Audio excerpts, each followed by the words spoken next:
And now, the Middle East peace process. After a year-long stalemate, negotiations finally began again last month, but things have gone wrong already, it would seem. Talks were suspended after Israeli Prime Minister Benjamin Netanyahu decided not to extend the moratorium on settlement building in the West Bank, a move that has outraged not just the Palestinians, but others within his own coalition. One of these is the Minister for Minority Affairs, Avishay Braverman, who says that his party will walk out of Mr. Netanyahu's coalition if peace talks with the Palestinians do not resume by the end of this year. And I'm delighted to say he's with me now. Welcome. Thank you so much, David. It's wonderful to be on your show. Thank you. It's delightful to have you here too, may I say. And there's one preface that, before going into what we just said there, is that the rumours come through loud and clear that you are going to be the next leader of the Labour Party in Israel. Well, as Mark Twain say, it's too early. What I'm interested most now, of course, the renewal of the Labour Party that should be again created as a big party, but the key issue for me is the peace process. Because before we go to party politics, the Labour Party stay in government only for this moment.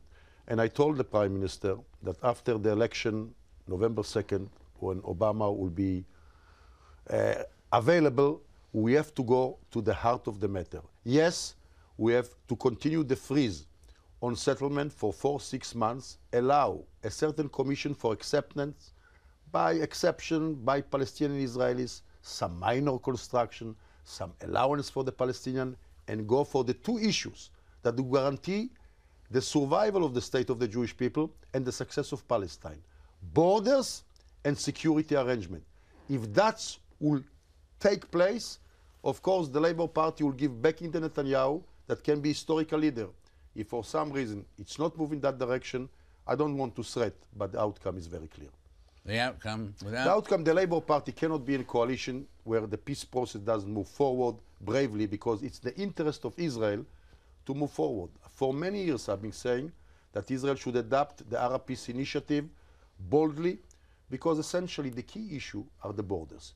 You know, David Ben-Gurion in '67, and I was at the time just a young man, said that we have to return the West Bank and Gaza. All the generals, including Moshe Dayan, laughed at him. There was the '73. Now we have to go back to the '67 borders with the settlement blocks, which are, the percentage is very small, 5-6% of the West Bank. The rest should go to Palestine. The number of settlers that are there, 50, 60,000, should compensate and come back to the settlement block and to Israel. Will give, in exchange to the Palestinian, a vacant, unpopulated area in the Negev. If we go to this issue and complete that, the other issue will follow. But for that, you need bravery, because leadership is called for. Democracy is a very flawed system. With democracy, with pen and circuit, with manipulation of the public, you can rule 5 minutes before Jerusalem and Ramallah goes in fire. I expect Netanyahu, and I give him all the backing, and Abu Mazen, to think about future generation, to think about in the way Winston Churchill, Abraham Lincoln, Harry Truman think. If they make the decision, I think all the other issues will follow. It's time for leadership. It's certainly time for leadership. And so what are the things that the leaders, first of all, leaders of Israel, have to work out? The settlement situation is number one, yes? That's the key issue. In the short term, allow for the continuation of the freeze of settlement with some exception of minor construction. I think the Palestinians should agree to that. And with Obama, with the European, with the moderate Arabs, the key issue, let's go to the '67 border plus the settlement blocks. When, if that's will be solved, the rest will follow, including security. There is American guarantees, can be Arab guarantees. These are the issues that will guarantee, David, also the survival of the Jewish state. What do I mean by that? Because I am a person that lost 5 of my uncles in the Holocaust, 3 of my grandparents.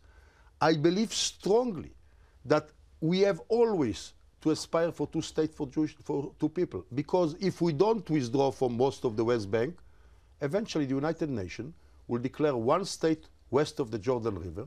It become Arab nationalistic state with Jewish minority. Won't let it happen, will be total chaos. So this is the time to do what was called for. The Holy Land should be partitioned and then we can develop it together with confederation with Jordan. For a long time, I talked to my Palestinian friends, and so many of them want to do that. But sometimes leaders have not to go to, you know, fanaticism. They have to go for history. And I hope they cross the Rubicon together. If this happened that Mr. Netanyahu didn't respond in the way that you were hoping he would respond, and if in fact Labour withdrew from his coalition, what would happen then? Would you suspect that Mr. Netanyahu would try and form a liaison with Kadima and Mrs. Lipni? David, on the contrary, if Netanyahu moved forward in the direction that I speak about, the direction of the Labour Party, the direction of Yitzhak Rabin, the direction we believed, maybe Mr. Lieberman, some right-wing ministers will leave him, but he will have majority of the people with him. In the Knesset, he will have majority with Tzipi Livni and Kadima. So if a step forward, I think most Israelis want to have this solution, but want to have guarantee on security. And the way I demand leadership from Netanyahu, I demand leadership from Abu Mazen. Continuing the process, just for the sake of process, it will be of great danger. Because right now, the threat for Iran is the Palestinian-Israeli deal. Because the moderate Arab countries, Israel and Palestine, the West, are creating alliance. Therefore, Ahmadinejad is eager to destroy that because he wants to use the Israeli-Palestinian issue in order to destabilize the region. So if we want to isolate Iran, let's move on the peace process and let's move fast. And so this is a crucial moment. He's been on the verge of possibly a settlement before in the past, Benjamin Netanyahu. Do you think he can do it this time? Do you think he will have the guts, I guess, to reject his more extreme advice and carry on? Or do you think he will in fact bow to the right wing, which you find unacceptable? Well, it's up to him. I pray to God, I talk to him many times, that he can be the greatest leader in the Likud since Begin, following the path of Ben-Gurion, or he will be a footnote in history. It's up to him. I give him all the support. Of course, if he won't do that, the implication will be that the Labour Party is not there. He will be staying with a right-wing minority and will go for a new election. I want him to be a leader for the state of Israel. The leadership is before the party, and he has a historical role that he has to fulfill. The show is on. He has to come on stage and do it. I hope you'll do it. You couldn't have put it more clearly. Thank you very much, Mr. Braverman. Thank you very much. Great to have you with us. It's again an honor to be with you after so many years in London and Washington. Thank you. Thank you. Avishay Braverman there, an urgent new voice from Israel.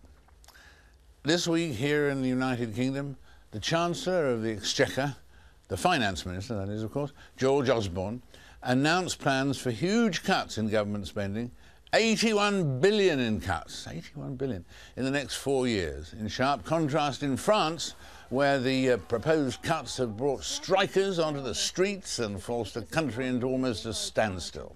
Mr. Osborne's cuts, that's back in the UK, were met with a fairly muted reaction. But was it enough, or too much, for Britain's economy? How are other economies doing as well? I'm joined by the UK's former Chancellor of the Exchequer, Nigel Lawson. Nigel, welcome. Thank you. Great to have you with us. It's been an intriguing week this week with the crisis going on financially. Britain figuring large, but then other countries too. We'll come on to Britain in a minute, but I mean, which are the ones that are handling the situation at the moment well and badly? I mean, among Greece, Germany, who do you give top marks to? The Eurozone has problems, that's clear. I think that on the whole, most of the Europeans, and certainly the United Kingdom, is tackling the problem more sensibly than the United States, I'm afraid to say.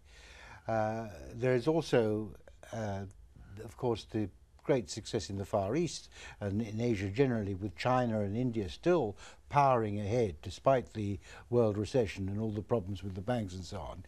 So I think that on the whole, things are not going too badly, provided we don't have an outbreak of protectionism. Provided we don't have tariff barriers put up. You know, the currency wars, so-called, that are going on. And the currency wars are not only stupid in themselves, in my judgment, but they could well lead to protectionism. And of course, in the 1930s, that was the disaster. That was why the 30 slump was so dangerous, because of this outbreak of protectionism. And there are a lot of people in the American Congress who want to see that. And the currency wars that they talk about would be disastrous.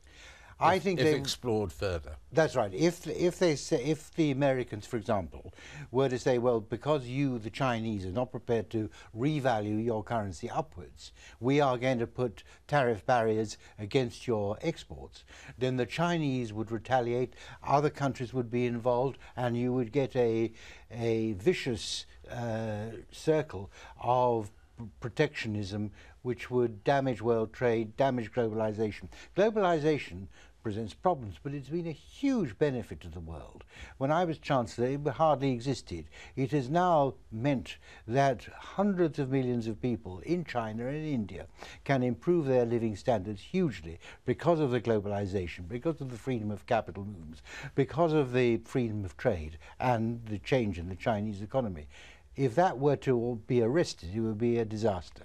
And you were saying earlier on that unfortunately the United States are maybe not handling this as well as Europe or Britain or whatever. What are the United States doing that is unfortunate? What I think the mistake I think they're making is this: they're very concerned that they seem to be stuck in a bit of a rut with their economy, partly because of the huge and ongoing problems of mortgage debt, home purchase debt, people foreclosures and so on, and that is affecting the whole economy. And so what they're doing is they're pumping more money into the system, the so-called quantitative easing, which actually is just a complicated way of saying printing money. Right. And they're printing more money, far too much money, which will, the idea is that this will drive the dollar down. That is what they're after, and I don't think that's a clever thing from their point of view. And I think the real danger that it will not stimulate the economy, but it will just lead to a resurgence of inflationary pressures. So I think that they are making a mistake. But on the whole, Europe, and certainly the United Kingdom, which obviously I care about a great deal, has not made that mistake. Right. Well, you live half of your time, or your country home, in France. They're not doing too well on the economy at the moment, are they? Well, they have a political problem. They have a deficit problem, not as bad as the United Kingdom's, but they have a deficit problem, and they are trying to address that. And one of the things which they're trying to do is to raise the retirement age from 60 to 62. I mean, I'm so old I can't even remember what it's like to be 62. But anyhow, that's what they're planning to do.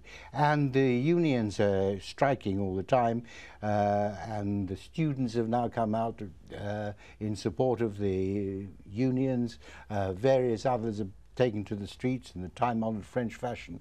So they're having a great problem. No, their economy is not in brilliant shape, but it's not in disastrous shape. And what they're trying to do is right, but they are having a lot of trouble. Well, it's a pleasure to have you with us. Thank you for your delightful review of the scene at the moment. See you soon. I'd like that, David. Thanks a lot. Great. Our thanks to Nigel Lawson there. In a minute, the chief executive of Save the Children on whether or not the charity has just paid a ransom in Somalia. That's after this incredibly short break.